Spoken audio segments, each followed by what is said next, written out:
Shalom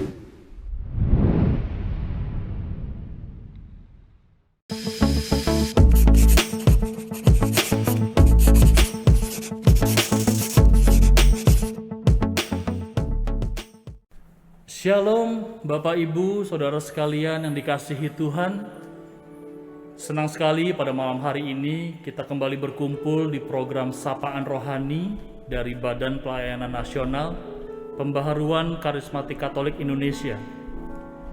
Kami percaya bahwa program ini akan sangat memberkati banyak orang dimanapun kita semua berada.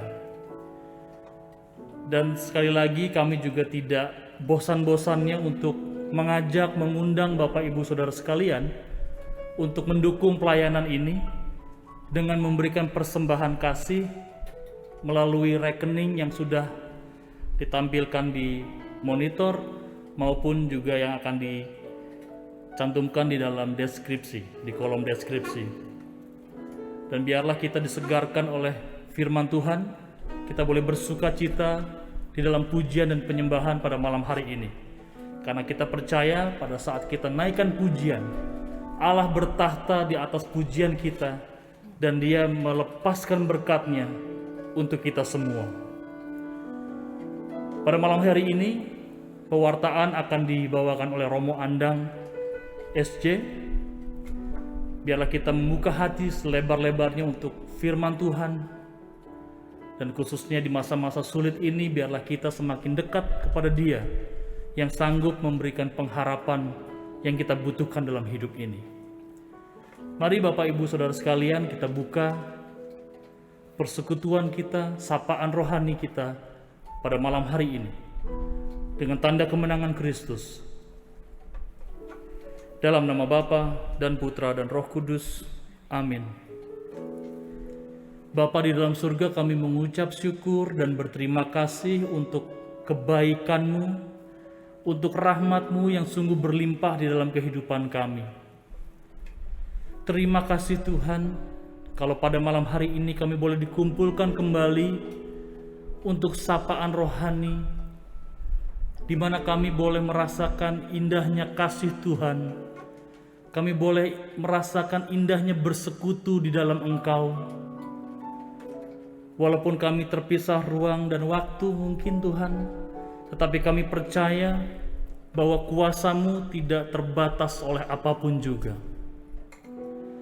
Mari Tuhan, Engkau hadir tengah-tengah kami, melawat setiap kami, memberikan kami kekuatan, memberikan kami urapan-Mu, sehingga kami disegarkan kembali, diperbaharui kembali. Dan Roh Kudus-Mu boleh tinggal senantiasa dalam hidup kami. Terima kasih Bapa, kami siap memuji Engkau, bersekutu di dalam Engkau, mendengar firman-Mu, dikuatkan oleh kuasa-Mu. Di dalam nama Yesus Kristus, kami berdoa, kami alaskan setiap permohonan ini, sebab Dialah Tuhan dan pengantara kami, kini dan sepanjang segala masa. Amin. Saya undang Bapak Ibu Saudara sekalian untuk memberikan sorak-sorai paling meriah bagi Allah kita, sebab Dialah keselamatan kita, Dialah kebenaran kita. Dan pada malam hari ini kita mau angkat suara kita mau naikkan pujian yang paling indah bagi Tuhan. Dimanapun kita berada, apapun keadaan kita memuji Dia, dan tiba saatnya kita berdiri di hadapan tahta Anak Domba. Tiba saatnya kami berkumpul bersatu dari setiap suku dan bangsa, berdiri di hadapan tahta Anak Domba, satu suara menyatakan keselamatan bagi Allah yang duduk dan bertahta. Kami naikkan pada Anak Domba pujian dan kekuatan, hormat dan kekuasaan kemuliaan bagi Dia selamanya.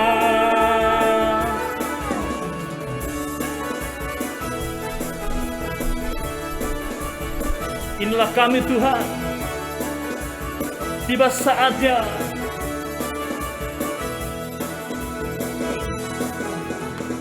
tiba saatnya kami berkumpul bersatu dari segenap suku dan bangsa.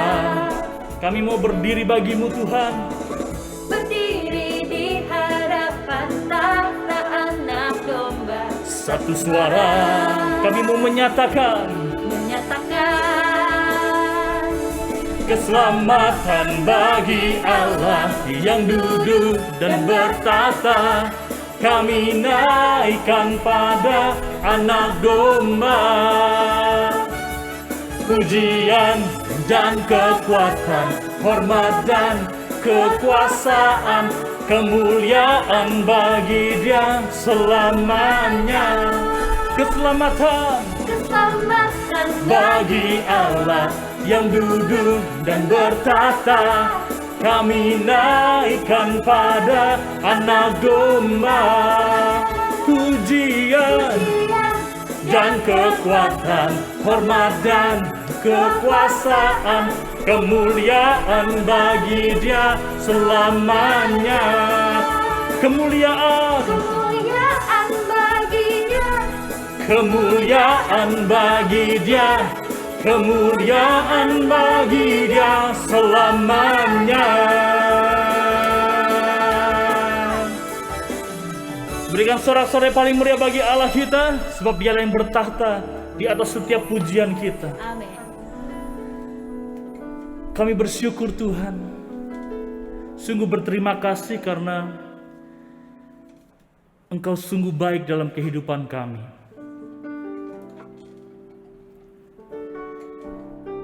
Walaupun kami pada saat ini masuk pada masa-masa yang sulit, dengan segala keterbatasan, tetapi Engkau tidak pernah berhenti berkarya dalam hidup kami. Marilah kita masuk lebih dalam untuk menyembah Tuhan yang adalah harapan dalam hidup kita, kekuatan Allah yang tidak pernah gagal, yang tidak pernah meninggalkan kita. Terima kasih Tuhan. Terima kasih untuk kasih-Mu, kebaikan-Mu, rahmat-Mu yang Kau berikan yang luar biasa dalam kehidupan kami. Dalam segala peristiwa hidup kami, Engkau ada bagi kami Tuhan, untuk menjadi jawaban bagi kami. Terima kasih untuk segalanya.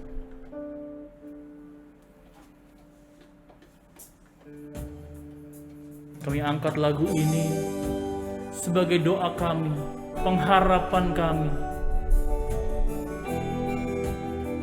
Terima kasih Tuhan. Kasih-Mu nyata. Darah-Mu, salib-Mu menyelamatkan kami.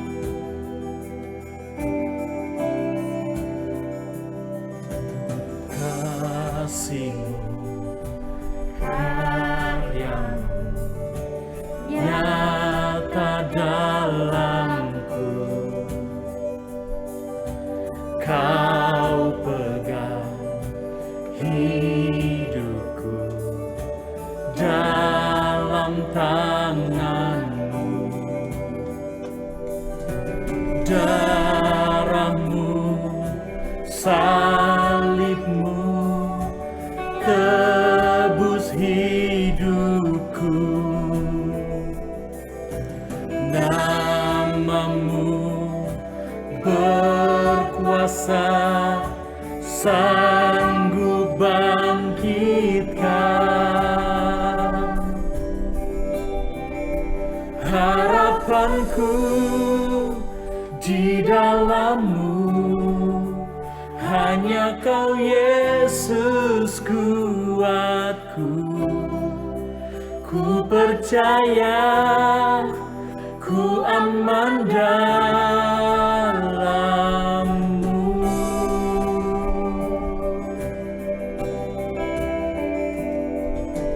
Kasih-Mu, karya-Mu nyata dalamku. Kau pegang hidupku dalam tangan-Mu. Darah-Mu Tuhan, Darah-Mu, salib-Mu salib-Mu, tebus hidupku. Nama-Mu berkuasa, sanggup bangkitkan. Harapanku di dalam-Mu, hanya Kau Yesus kuatku. Ku percaya ku aman dalam-Mu. Oh, harapanku di dalam-Mu, hanya Kau Yesus kuatku. Ku percaya ku aman dalam-Mu.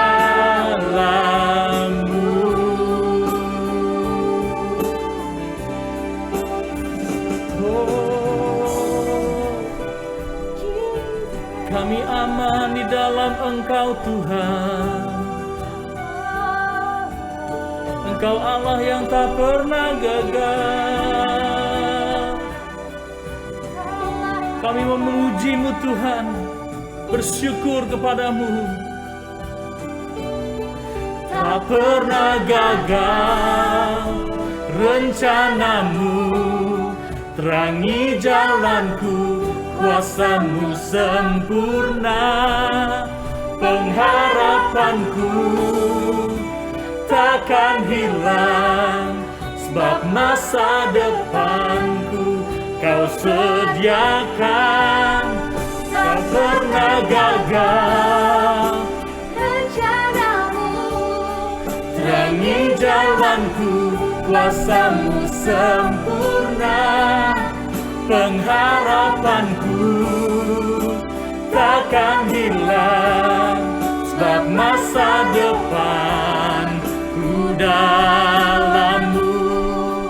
Harapanku di dalam-Mu, hanya Kau Yesus kuatku.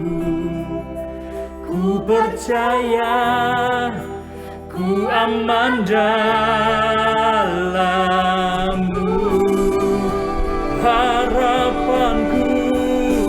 Harapanku di dalam-Mu, hanya Kau Yesus kuatku. Ku percaya ku aman dalam-Mu. Ku percaya ku aman dalam-Mu. Ku percaya, ku percaya ku aman dalam-Mu.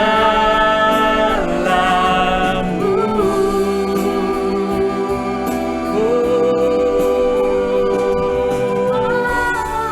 kami percaya kuasa-Mu sempurna. Engkau Allah yang tak pernah gagal. Kasih-Mu sempurna. Terima kasih Tuhan. Kami memuji-Mu, kami menyembah-Mu. Engkau Allah yang layak disembah.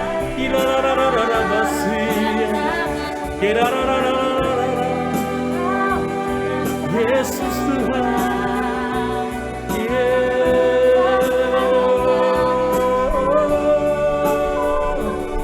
Terima kasih.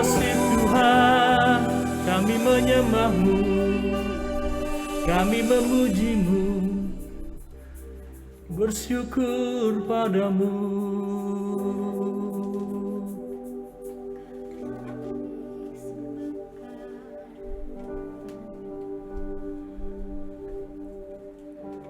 Terima kasih Tuhan, Engkaulah pengharapan kami, Engkau sumber keselamatan kami, kekuatan kami.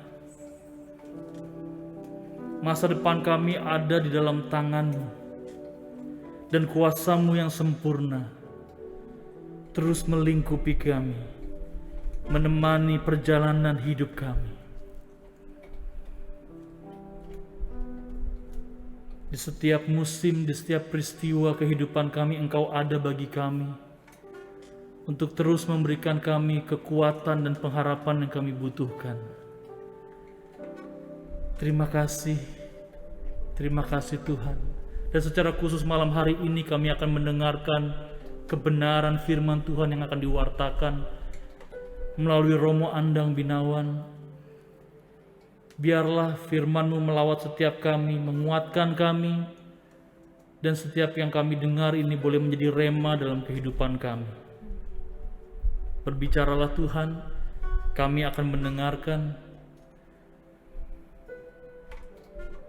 Di dalam nama Yesus Kristus, kami akan duduk diam sebagai seorang murid, bersiap untuk lawatan-Mu. Sebab Engkaulah Tuhan dan pengantara kami, kini dan sepanjang segala masa. Amin. Saudara terkasih, di dalam Tuhan kita Yesus Kristus, salam damai sejahtera untuk Anda. Shalom.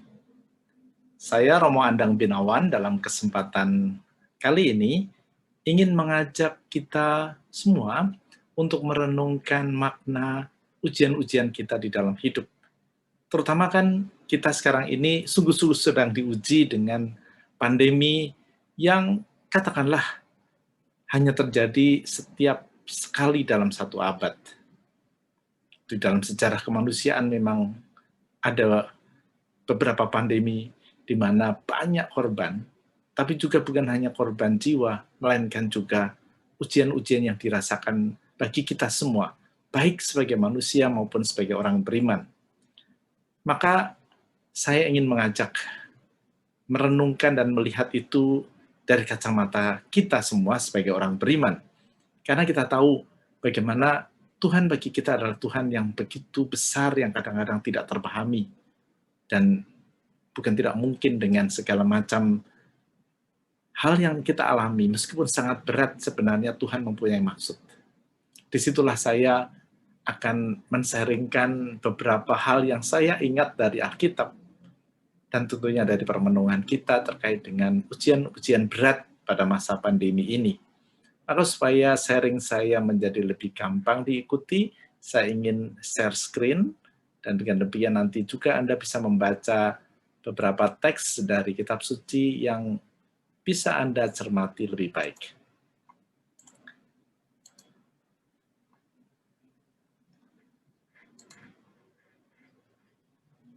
Nah, di sini, saudara terkasih, saya mengajak melihat sebuah perjalanan hidup di mana kita diajak bertahan di dalam ujian. Karena memang hidup adalah sebuah ujian. Apalagi pada waktu pandemi ini kita mengalami begitu banyak ujian. Ada banyak saudara kita wafat. Ada begitu banyak juga orang yang sakit.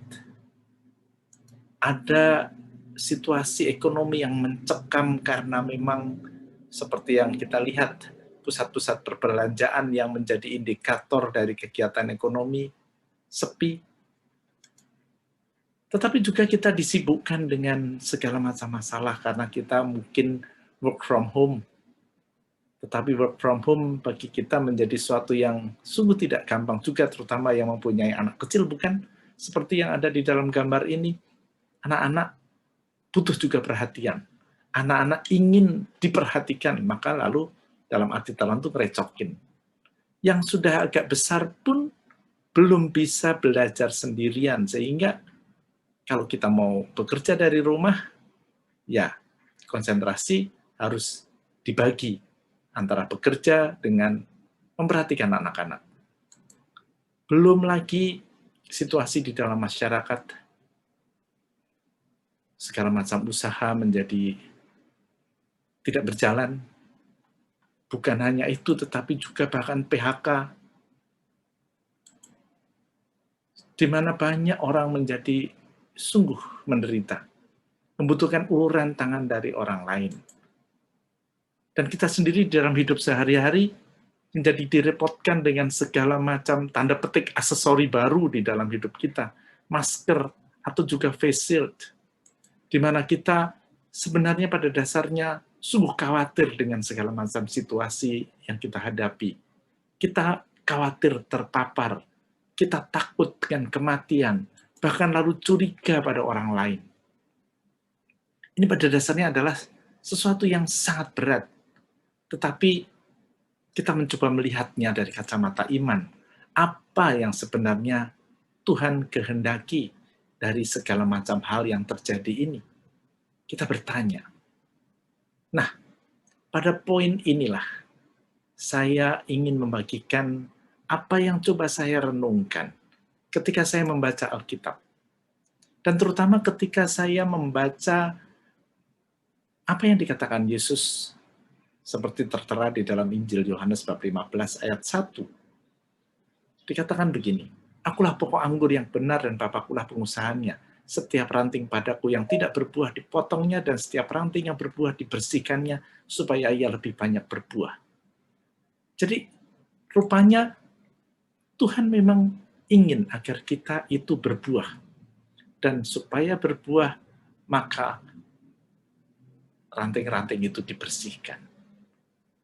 Dan memang panggilan kita sebagai orang Kristiani sebenarnya panggilan pokoknya adalah berbuah. Dan kita berbuah dengan cara melekatkan diri pada pokok anggur yang benar, tetapi karena kita adalah orang-orang yang dalam arti tertentu sulit berbuah, maka perlu dibersihkan. Nah, saya membayangkan bahwa segala macam ujian di dalam hidup juga pada waktu pandemi ini adalah cara Tuhan membersihkan kita sebagai ranting-ranting supaya berbuah. Itu tafsiran saya tentunya, tetapi tentunya tidak hanya sekedar menafsirkan, karena Santo Paulus pun memberikan refleksi yang sama. Yang itu saya terima di dalam surat Santo Paulus kepada umat Ibrani, bab 12 ayat 5-11. Suatu renungan yang sangat bagus. Mari kita baca. "Sudah lupakah kamu akan nasihat yang berbicara kepada kamu seperti kepada anak-anak? Hei anakku, janganlah anggap enteng didikan Tuhan, dan janganlah putus asa apabila engkau diperingatkannya, karena Tuhan menghajar orang yang dikasihinya, dan ia menyesah orang yang diakuinya sebagai anak." Nah, dua ayat ini pun sebenarnya sudah cukup untuk melihat bagaimana kalau kita itu adalah anak Allah dan Allah adalah Bapa, maka Bapa ingin agar kita menjadi lebih baik. Dan supaya kita lebih baik, maka Tuhan mendidik kita. Pendidikan adalah sebuah cara untuk tanda petik memaksa kita, yang pada dasarnya itu susah untuk menjadi lebih baik, susah untuk bergerak, mager. Nah, perlu dipaksa. Pendidikan adalah dengan tanda petik pemaksaan. Dan itu sakit, itu nggak enak. Maka Tuhan mengatakan, dididik Tuhan dan disesah. Tetapi itu keluar dari kasih-Nya kepada kita, karena kita adalah anak-anak yang terkasih. Justru karena kita dikasihi, maka kita dihajar. Kita lanjutkan. "Jika kamu harus menanggung ganjaran, Allah memperlakukan kamu seperti anak. Di manakah terdapat anak yang tidak diajar oleh ayahnya? Tetapi jikalau kamu bebas dari ganjaran yang harus diderita setiap orang, maka kamu bukanlah anak-anak, tetapi anak-anak gampang. Selanjutnya dari ayah kita yang sebenarnya kita beroleh ganjaran dan mereka kita hormati. Kalau demikian, bukankah kita harus lebih taat kepada Bapa segala roh supaya kita boleh hidup? Nah, ini menjelaskan lebih jauh apa yang tadi saya katakan, bahwa Allah adalah Bapa yang mengasihi kita. Dikatakan di sini, Bapa pasti menghajar anaknya supaya menjadi lebih baik. Tapi bukan menghajar karena hukuman, karena dendam, tetapi karena kasih. Sama juga dengan bukan hanya bapak, ibu juga bukan, tidak ada ibu yang cerewet, yang tidak cerewet maksud saya, tapi tanda petik kecerewetan itulah yang membuat kita menjadi lebih baik, bukan? Dicerewet itu nggak enak. Sama seperti guru juga nggak pernah memberikan yang enak-enak bagi kita, tetapi ujian, ulangan. Dan kalau kita nggak pernah dididik dengan tanda petik dihajar, dicereweti, dicubit kupingnya misalnya, maka kita menjadi anak-anak gampang. Itulah anak-anak manja. Nah, sikap itu perlu kita bangun. Kita lanjutkan apa yang dikatakan Santo Paulus. 2 ayat selanjutnya mengatakan begini, sebab mereka mendidik kita dalam waktu yang pendek sesuai dengan apa yang mereka anggap baik, tetapi dia mengajar kita untuk kebaikan kita, supaya kita beroleh bagian dalam kekudusannya. Memang, tiap-tiap ganjaran pada waktu ia diberikan tidak mendatangkan sukacita, tetapi duka cita. Tetapi, kemudian ia menghasilkan buah kebenaran yang memberikan damai kepada mereka yang dilatih olehnya. Nah, kata dilatih itu kan juga dididik. Nggak ada pelatih kok enak-enak, memberikan training yang enak-enak. Pelatih selalu menuntut menjadi lebih baik anak yang dilatihnya. Demikian juga Bapa kita. Allah adalah Bapa. Allah menjadi sungguh mengharapkan kita menjadi sempurna seperti Bapa adalah sempurna. Mengharap kita menjadi lebih baik dari hari ke hari. Dan kata kunci kekristenan sebenarnya adalah bahwa Allah adalah Bapa. Dan Bapa yang baik justru memberikan ujian. Justru menuntut supaya anaknya menjadi lebih baik. Tidak membiarkan begitu saja. Bapa yang baik bukan hanya Bapa yang memeluk, bukan hanya Bapa yang menghibur, bukan hanya Bapa yang mengampuni, bukan hanya Bapa yang ngelus-kelus kepala kita, tetapi juga mendidik kita. Nah, kalau kita percaya bahwa Allah adalah Bapa seperti diajarkan oleh Yesus Tuhan kita, maka sebenarnya dengan sangat jelas kita bisa mengalami peristiwa-peristiwa ujian itu. Bukankah juga dalam arti tertentu Tuhan itu mau datang pada kita. Allah sebagai Bapa adalah Allah yang juga ingin agar kita mendapatkan kebahagiaan. Bukan hanya lebih baik, tapi kebahagiaan. Dikatakan di dalam kitab Wahyu, bahwa ia datang di muka pintu dan mengetuk. Di dalam Wahyu bab 3 ayat 20, ini ayat favorit saya, dikatakan begini, lihat, aku berdiri di muka pintu dan mengetuk. Jikalau ada orang yang mendengar suaraku dan membukakan pintu, aku akan masuk mendapatkannya dan aku makan bersama-sama dengan dia dan ia bersama-sama dengan aku. Nah, ini perumpamaan lain. Kalau tadi adalah Allah sebagai Bapa yang mendidik kita supaya menjadi lebih baik. Perumpamaan ini sebenarnya sangat mirip juga, yaitu Allah minta supaya kita menerima dia, supaya kita berbahagia. Bukankah makan bersama-sama dengan dia itu membahagiakan? Tetapi kita harus membuka pintu. Nah, sebagai manusia kita punya ego. Ibaratnya pintu kita itu tebel banget dan engsel-engselnya seret. Jadi susah banget untuk membuka pintu. Itulah mager tadi. Malas gerak. Malas menjadi lebih baik. Nah, ayat sebelumnya juga mengingatkan yang sama ketika Yesus mengatakan, barang siapa ku kasih, ya ku tegur dan ku hajar. Sebab itu relakan hatimu dan bertobatlah. Ini dikatakan di dalam kitab Wahyu yang menurut tradisi iman Kristiani ditulis oleh Santo Yohanes. Kalau Santo Paulus mengatakan dididik, dihajar, Santo Yohanes mengatakan kita ditegur dan kita dihajar. Atau Yesus tadi mengatakan kita dibersihkan supaya berbuah. Nah, dengan kata lain sebenarnya ujian-ujian di dalam hidup, kesulitan-kesulitan, juga pandemi ini bisa mempunyai maksud baik dari Tuhan, supaya kita bisa sungguh-sungguh menjadi lebih baik. Kita diharapkan membongkar ego kita, membongkar kemalasan kita, membongkar tadi mager kita itu, membongkar atau menipiskan pintu yang membuat kita tidak bisa mendengarkan ketukan Tuhan dan juga tidak bisa membiarkan dia masuk. Itu ego kita. Harus dihajar, harus ditipiskan, harus disesah, harus dimurnikan. Dengan apa? Tidak bisa tidak. Dengan api, dengan tatah, dengan pedang, dengan pisau, dengan cangkul. Supaya apa? Supaya kita bisa menerima Tuhan di dalam hati kita. Dan berbuah tentunya. Nah, saudara terkasih, dari sikap itu sebenarnya bagi kita jelas bahwa kita harus sungguh tabah di dalam hidup kita. Bahkan jauh sebelum Kristus lahir, di dalam kitab Sirah juga dikatakan, kurang lebih mirip, anakku, jikalau engkau bersiap untuk mengabdi kepada Tuhan, maka bersedialah untuk pencobaan. Hendaklah hatimu tabah dan jadi teguh, dan jangan gelisah pada waktu yang malam. Itulah sikap kita. Sikap sebagai orang beriman di dalam menghadapi segala macam kesulitan hidup. Supaya apa? Supaya kita belajar, supaya kita naik kelas, supaya kita menjadi lebih baik, supaya kita menjadi berbuah, supaya kita menjadi sempurna seperti Bapa adalah sempurna.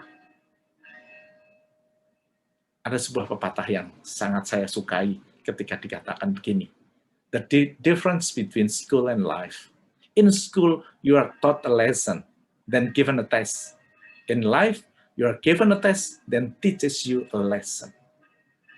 Dan memang ini seperti tadi saya katakan, guru yang baik justru guru yang memberikan ujian, memberikan ulangan. Karena kalau tidak ada ulangan, tidak ada ujian, murid-muridnya tidak akan pernah belajar. Jujur saja, kita pun demikian. Maka perlu ulangan, perlu ujian. Supaya kita belajar dan supaya kita naik kelas. Tetapi itu sekolah. Nah, di dalam hidup, dibalik, kita mengalami ujian-ujian dulu, baru pelajaran-pelajaran. Demikian juga dengan pandemi ini, demikian juga dengan segala macam kesulitan kita di dalam hidup. Mungkin lalu ada yang bertanya, pandemi ini untuk apa? Apakah kita belajar sesuatu? Oh, banyak banget sebenarnya. Banyak sekali yang bisa kita pelajari. Tapi yang bagi saya menarik, bisalah saya katakan 2 saja dulu. Karena kita bisa mendalami itu lebih panjang lagi. Tetapi misalnya begini, pada waktu pandemi ini, kita kan tidak bisa beribadah di gereja. Dulu, sebelum pandemi, suka dikatakan, mari kita pergi ke rumah Tuhan. Lalu, apa artinya? Kita pergi ke gereja. Karena mengira dan menempatkan bahwa rumah Tuhan hanya gereja. Kita lupa bahwa Tuhan itu maha besar. Bahwa Tuhan itu juga ada di dalam hati kita. Juga di dalam keluarga kita. Maka pandemi ini sebenarnya memurnikan sikap iman kita. Supaya kita bisa sungguh beribadah juga di dalam hati kita. Itu yang paling penting. Ritual-ritual yang ada di gereja, lagu-lagu yang bagus, doa-doa bersama, juga jalan salib. Itu adalah sarana supaya kita punya hubungan yang personal dengan Tuhan. Jangan dibalik-balik.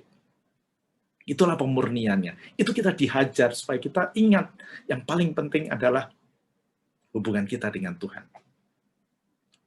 Nah, yang kedua, demikian juga di dalam keluarga. Kita sekarang direpotkan karena kita banyak sekali harus berkumpul di rumah, work from home, dan tinggal bersama di rumah. Itu sebenarnya juga pemurnian bagi Anda yang berkeluarga untuk mengingat panggilan bagaimana menjadi suami istri, bagaimana menjadi orang tua yang sesungguhnya. Bukankah dulu mungkin pada waktu normal, lagi berantem, lagi sebel, lagi gak suka, lari dari rumah. Meskipun alasannya suci, kegiatan, pelayanan di gereja, tetapi sebenarnya lagi gak suka sama suami atau istri.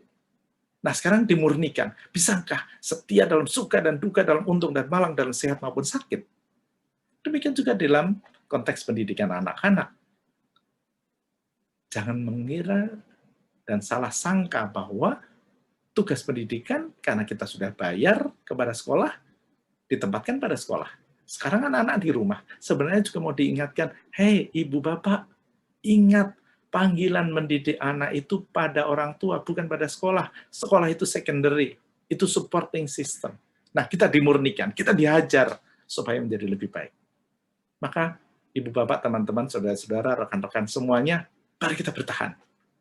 Karena semuanya bisa baik adanya kalau kita mempunyai cakrawala iman yang tepat bahwa Allah adalah Bapa yang sungguh amat baik, bukan Bapa yang menghibur saja, bukan Bapa yang memeluk saja, bukan Bapa yang melindungi saja, tapi juga Bapa yang mendidik supaya kita menjadi lebih baik. Mari kita bertahan seperti dikatakan oleh Santo Paulus dalam suratnya kepada umat di Korintus.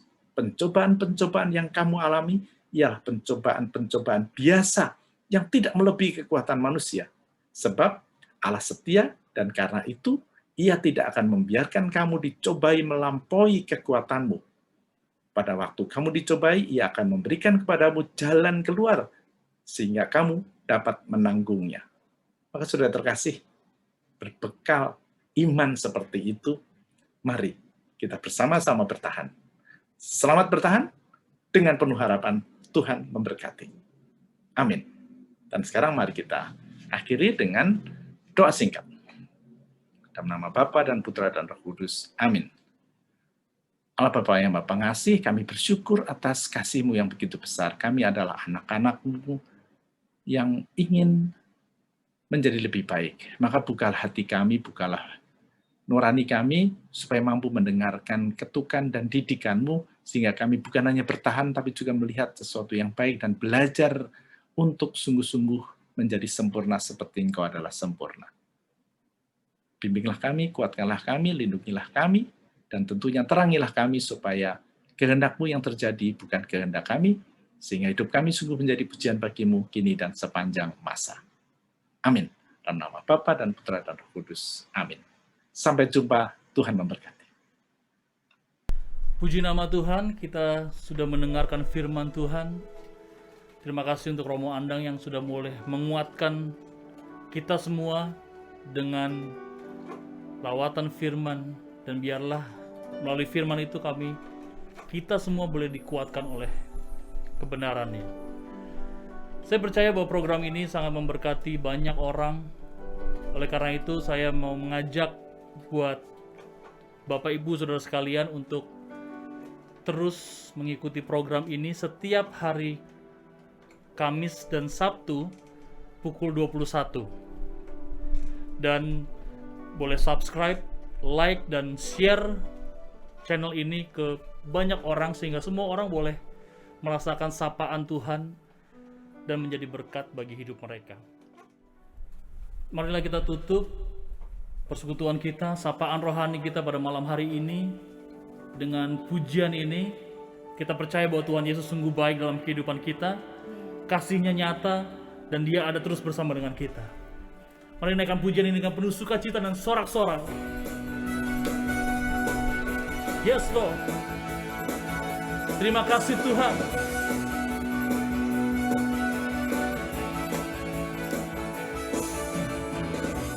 Bukti karya-Mu nyata dari hari ke hari.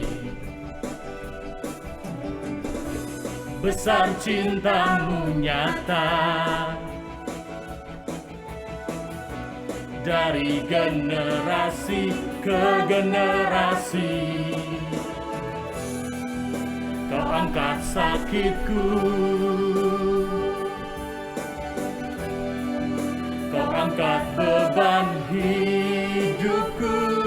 Tuhan Yesus sungguh baik, sangat baik, teramat baik. baik, Tuhan Yesus. Tuhan Yesus, Sungguh dahsyat, sangat dahsyat, teramat dahsyat.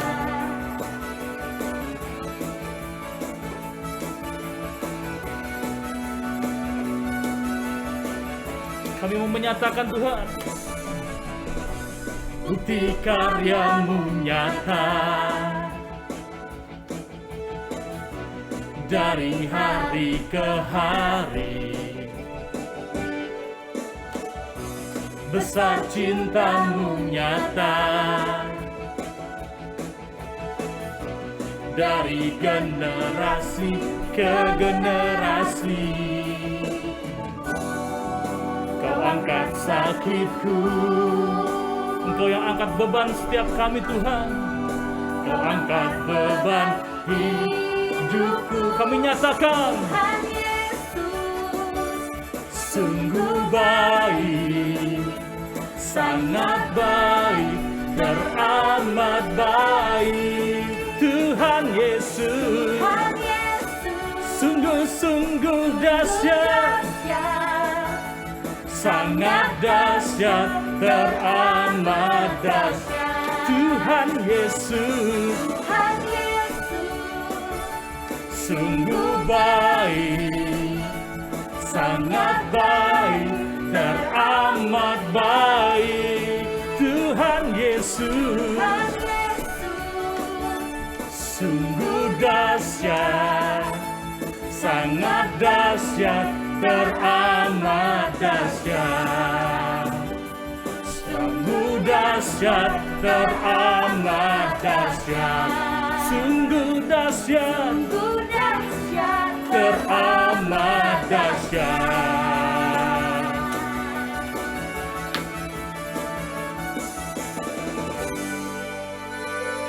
Tuhan Yesus memberkati.